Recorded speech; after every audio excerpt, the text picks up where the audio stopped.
Hi hello ನಮಸ್ಕಾರ ರೀ ಸ್ನೇಹಿತರೆ, welcome back to my channel.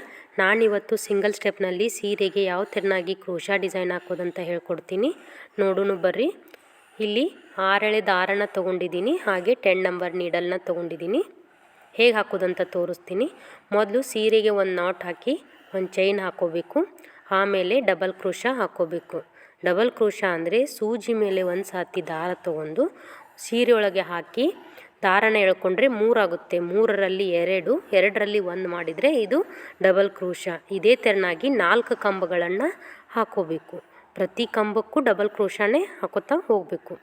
ಈಗ ವಿಡಿಯೋಲ್ಲಿ ತೋರ್ಸಾತಿದ್ದೀನಲ್ಲ, ಈ ತೆರನಾಗಿ ಒಂದು ಸತಿ ಸೂಜಿ ಮೇಲೆ ದಾರ ತೊಗೊಂಡ್ರೆ ಅದು 3 ಆಗುತ್ತೆ. ಆಮೇಲೆ ಸೀರೆ ಒಳಗೆ ಹಾಕಿ ಎಳ್ಕೊಂಡ್ರೆ 3ರಲ್ಲಿ 2, 2ರಲ್ಲಿ 1 ಮಾಡಿದರೆ ಅದು ಡಬಲ್ ಕ್ರೋಶಾ ಆಗುತ್ತೆ. 4 ಕಂಬಗಳನ್ನು ಹಾಕೊಂಡು 4 ಚೈನ್ನ ಹಾಕೋಬೇಕು. 2, 3, 4 ಮತ್ತು ಅದು ಎಲ್ಲಿಗೆ ಬರುತ್ತೆ ಅಲ್ಲಿ ಕರೆಕ್ಟ್ ಮೆಜರ್ಮೆಂಟ್ ನೋಡ್ಕೋಬೇಕು. ಇಲ್ಲೇ ಆದರೆ ಸೀರೆ ಮುದ್ದೆ ಆಗೋ ಚಾನ್ಸಸ್ ಇರುತ್ತೆ. ಅದಕ್ಕೆ ಕರೆಕ್ಟಾಗಿ ನೋಡ್ಕೊಂಡು ಹಾಕೊಂಡ್ರೆ ಸೀರೆ ಕುಚ್ಚು ಚೆನ್ನಾಗಿ ಕಾಣಿಸುತ್ತೆ. ಮತ್ತು ಸೂಜಿ ಮೇಲೆ ಒಂದು ಸಾತಿ ದಾರನ ತೊಗೊಂಡು ಮತ್ತೆ ಕಂಬನ ಹಾಕೋಬೇಕು. ಡಬಲ್ ಕ್ರೋಶಾನೇ ಹಾಕೋಬೇಕು. ಮತ್ತೇನು ನಾನಿಲ್ಲಿ ಸ್ಲೋ ಆಗಿ ತೋರ್ಸಾತೀನಿ ನಿಮ್ಗೆ ಕರೆಕ್ಟಾಗಿ ತಿಳಿಬೇಕು ಅಂತ. ಈಗ ಒಂದು ಹಾಕೊಂಡೆ, ಈಗ ಎರಡನೇದು ಹಾಕೊಳತ್ತೇನೆ ನೋಡು. ಅದೇ ತೆರನಾಗಿ 4 ಕಂಬಗಳನ್ನು ಹಾಕೋಬೇಕು. 3, ಇದು 4ನೇದು ಹಾಕೊಳತ್ತೇನೆ.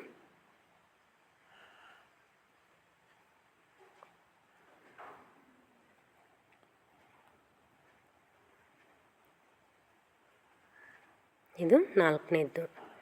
ಆಮೇಲೆ ಒಂದು ಚೈನ್ ಹಾಕ್ಕೊಂಡು ಒಂದು ಬೀಡ್ಸನ್ನು ಹಾಕೊಳತ್ತೀನಿ. ನಾನಿಲ್ಲಿ ರೌಂಡ್ ಬೀಡನ್ನು ತೊಗೊಂಡೇನು. ನಿಮ್ಗೆ ಯಾವ ಥರ ಬೀಡಿದೆ ಅಥವಾ ಅದನ್ನು ಹಾಕೋಬೋದು. ಬೇಕಾದರೆ ಪರ್ಲ್ ಬೀಡನ್ನು ಹಾಕೋಬೋದು. ನೋಡಿ, ಈ ತೆರನಾಗಿ ಸೂಜಿ ಸಹಾಯದಿಂದ ದಾರದೊಳಗೆ ಸೇರಿಸ್ಕೊಂಡು ಮತ್ತೆ ಒಂದು ಚೈನ್ ಹಾಕೊಂಡ್ರೆ ಲಾಕ್ ಆದಾಗ ಆಗುತ್ತೆ. ಕರೆಕ್ಟಾಗಿ ಎಲ್ಲಿಗೆ ಬರುತ್ತೆ ಅಲ್ಲಿಗೆ ನೋಡಿ ಮತ್ತೆ ಡಬಲ್ ಕ್ರೋಶಾ ಹಾಕೋಬೇಕು. ಇದೇ ತೆರನಾಗಿ 4 ಕಂಬಗಳನ್ನು ಡಬಲ್ ಕ್ರೋಶಾ ಮಾಡಿ ಹಾಕೋಬೇಕು. ತುಂಬ ಈಜಿ ಇದೆ ರೀ. ಒಂದು ಸ್ಟೆಪ್ನಲ್ಲಿ ಮುಗಿಯುತ್ತೆ. 1 ಅವರಲ್ಲಿ ಕಂಪ್ಲೀಟ್ ಆಗುತ್ತೆ. ಇದು ನಿಮಗೆ ಅರ್ಥ ಆಗಲಿ ಅಂತ ನಿಧಾನಕ್ಕೆ ತೋರಿಸ್ತಿದ್ದೀನಿ ನಾನು. ಈಗ 4 ಕಂಬಗಳು ಕಂಪ್ಲೀಟ್ ಆದವು. ಮತ್ತೆ 4 ಚೈನ್ ಹಾಕ್ಕೊಂಡು ಮತ್ತೆ 4 ಡಬಲ್ ಕ್ರೋಶಾ ಹಾಕೋಬೇಕು. ಎಲ್ಲಿಗೆ ಬರುತ್ತಲ್ಲ ಕರೆಕ್ಟಾಗಿ ನೋಡಿ ಹಾಕೋಬೇಕು. ಇಲ್ಲೇನು 4 ಚೈನ್ ಹಾಕ್ಕೊಂಡಿರ್ತೀವಲ್ವ ಅಲ್ಲಿ ಕುಚ್ಚು ಹಾಕಕ್ಕೆ ಅದನ್ನು ಸ್ಪೇಸ್ ಆಗುತ್ತೆ. ಅದು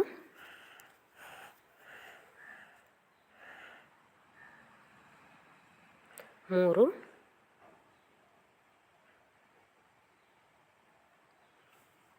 ಇದು 4 ಮತ್ತು ಒಂದು ಬೀಡನ್ನು ಹಾಕೊಳ್ಳೋದು. ಹೀಗೆ ಫುಲ್ ಸಾರಿಗೆ ಒಂದು 4 ಚೈನ್ ಹಾಕ್ಕೊಂಡು 4 ಕಂಬ ಹಾಕ್ಕೊಳ್ಳೋದು, ಮತ್ತೆ ಒಂದು ಬೀಡನ್ನು ಹಾಕ್ಕೊಳ್ಳೋದು, ಮತ್ತೆ 4 ಕಂಬನ ಹಾಕೋಬೇಕು. ಬೀಡ್ ಹಾಕಿದ ಮೇಲೆ ಅದನ್ನು ಲಾಕ್ ಮಾಡೋದನ್ನು ಮರಿಬಾರ್ದು, ಇಲ್ಲಾಂದರೆ ಅದು ಕರೆಕ್ಟಾಗಿ ಪರ್ಫೆಕ್ಟಾಗಿ ಬರಲ್ಲ. ಈಗ ಮತ್ತೆ ಲಾಕ್ ಮಾಡಿಕೊಂಡು 4 ಕಂಬಗಳನ್ನು ಹಾಕ್ಕೊಳತ್ತೀನಿ.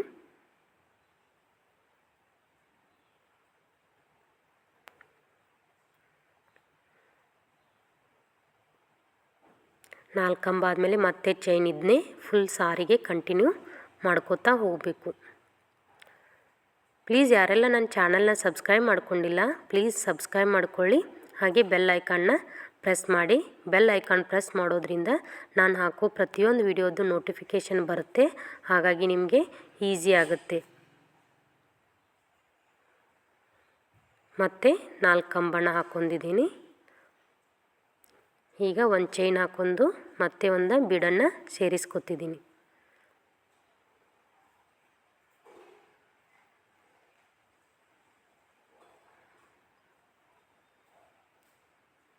ಬೀಡ್ ಹಾಕ್ಕೊಂಡು ಮತ್ತೆ ಲಾಕ್ ಮಾಡ್ಕೊಂಡು ಕರೆಕ್ಟಾಗಿ ಎಲ್ಲಿಗೆ ಬರುತ್ತಲ್ಲ ಅಲ್ಲಿಗೆ ಮತ್ತು ಡಬಲ್ ಕ್ರೋಶಾನ ಹಾಕೋಬೇಕು.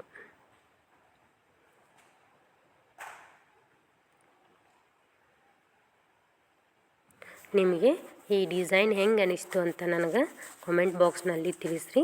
ಹಾಗೆ ನಾನಿಲ್ಲಿ ಕೇವಲ ಕ್ರೋಶಾ ಹಾಕೋದನ್ನು ತೋರಿಸಿದ್ದೀನಿ, ಕುಚ್ಚು ಹಾಕೋದನ್ನು ತೋರಿಸಿಲ್ಲ. ನಿಮಗೆ ಕುಚ್ಚು ಹಾಕೋದು ಬೇಕಾದರೆ ನಂದು ತುಂಬ ವಿಡಿಯೋಸ್ ಇವೆ, ಕುಚ್ಚು ಯಾವ ಥರನಾಗಿ ಹಾಕೋದು, ಎಷ್ಟು ಎಳೆ ತೊಗೊಂಡು ಹಾಕೋದು ಅಂತ ಬೇರೆ ವಿಡಿಯೋಗಳಿವೆ. ಅದರಲ್ಲಿ ನೋಡಿ, ಪ್ರತಿ ವಿಡಿಯೋದಲ್ಲಿ ಅದನ್ನು ತೋರ್ಸೋಕ್ಕಾಗಲ್ಲ ಅಂತ, ಫುಲ್ ಲೆಂಗ್ತಿ ಆಗುತ್ತೆ ಅಂತ, ಅದಕ್ಕೆ ನಾನಿಲ್ಲಿ ಕುಚ್ಚು ಹಾಕೋದನ್ನು ತೋರಿಸಿಲ್ಲ ನಿಮಗೆ. ಓನ್ಲಿ ಕ್ರೋಶಾ ಡಿಸೈನ್ನ ಹಾಕ್ಕೊಂಡಿದ್ದೀನಿ. ಕುಚ್ಚು ಹಾಕೋಬೇಕಂತಾದರೆ 60 ಅಥವಾ 70 ದಾರನ ತೊಗೊಂಡು ಐರನ್ ಮಾಡಿಕೊಂಡು ಕರೆಕ್ಟಾಗಿ ಮೆಜರ್ಮೆಂಟ್ ನಿಮ್ಗೆ ಯಾವ ಸೈಜಿಗೆ ಬೇಕು ಆ ಸೈಜಿಗೆ ಕುಚ್ಚು ಹಾಕೋಬೋದು. ನಾನಿಲ್ಲಿ ಕುಚ್ಚು ಹಾಕಿದ ಮೇಲೆ ಯಾವ ಥರನಾಗಿ ಕಾಣುತ್ತೆ ಅಂತ ಫೋಟೋನ ತೋರಿಸ್ತೀನಿ ನೋಡಿ. ಇದೇ ಥರನಾಗಿ ನಾನು ಏನು ತೋರಿಸಿದ್ದೀನಲ್ಲ, ಇದೇ ಥರನಾಗಿ ಫುಲ್ ಸಾರಿಗೆ ಕಂಟಿನ್ಯೂ ಮಾಡ್ಕೋತಾ ಹೋಗಬೇಕು.